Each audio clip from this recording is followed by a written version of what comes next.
পঞ্চম শ্রেণীর ছাত্রী কিশোরী আলিফা হত্যার আসামিদের সর্বোচ্চ শাস্তি মানববন্ধন ও বিক্ষোভ মিছিল করেন ওলামা পরিষদ।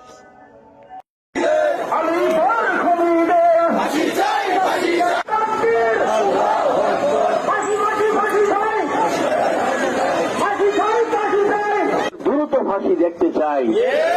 বিচারহীনতার কারণেই এগুলি ঘটছে। আমরা 54 বছর দেখেছি। আমরা সেই ব্যবস্থার পরিবর্তন চাই। নতুন সমাজ, নতুন বিচার ব্যবস্থা দেখতে চাই, যা মানুষ বিচার পাবে, অপরাধী কমবে। ঠিক কিনা?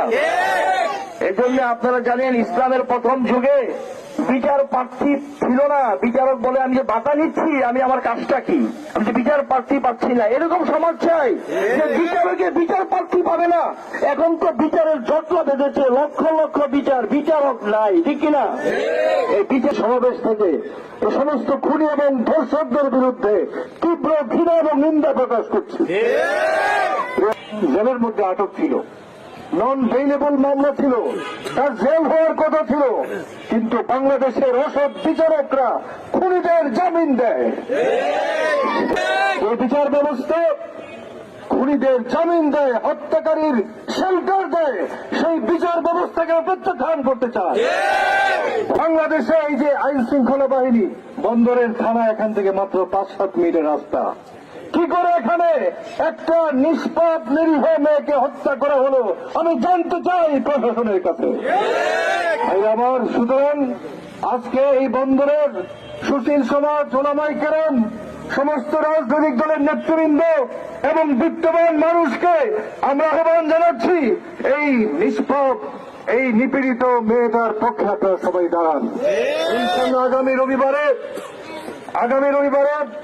এই কালকে রোববারে ইনশাআল্লাহ আমরা এই হাফেজ কবির ভাইয়ের নেতৃত্বে, বন্দরবাসীর নেতৃত্বে আমরা জেলা প্রশাসন, পুলিশ সুপারের কাছে স্মারকলিপি দেব, যাতে এই খুনিকে কোন ক্রমেই ক্ষমা করে না হয়।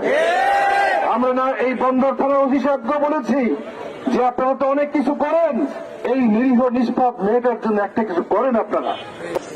আমরা এখানে সমবেত হয়েছি একটাই উদ্দেশ্য, একজন অসহায় গরিব মানুষ, তার মেয়েটাকে হত্যা করা হয়েছে, মামলা চালাইবার এবং বিচার পাবার তার সেই সাধ্য নাই। আমরা 10 মিলে এই গরিবের বিচার যেন পায় তা ব্যবস্থা করবো ইনশাআল্লাহ। আমরা মজলুম মানুষের পক্ষে আছি, আপনারা সবাই থাকবেন ইনশাআল্লাহ। মজলুম বিচার পাবে, সেই বাংলাদেশ আমরা দেখতে চাই ইনশাআল্লাহ। আপনারা নিশ্চিত থাকেন, আইনি ভাবে আমাদের অ্যাডভোকেট আব্দুল্লাহ ভাই আছে, এরকম অনেক আমাদের অ্যাডভোকেট সাহেব আছেন।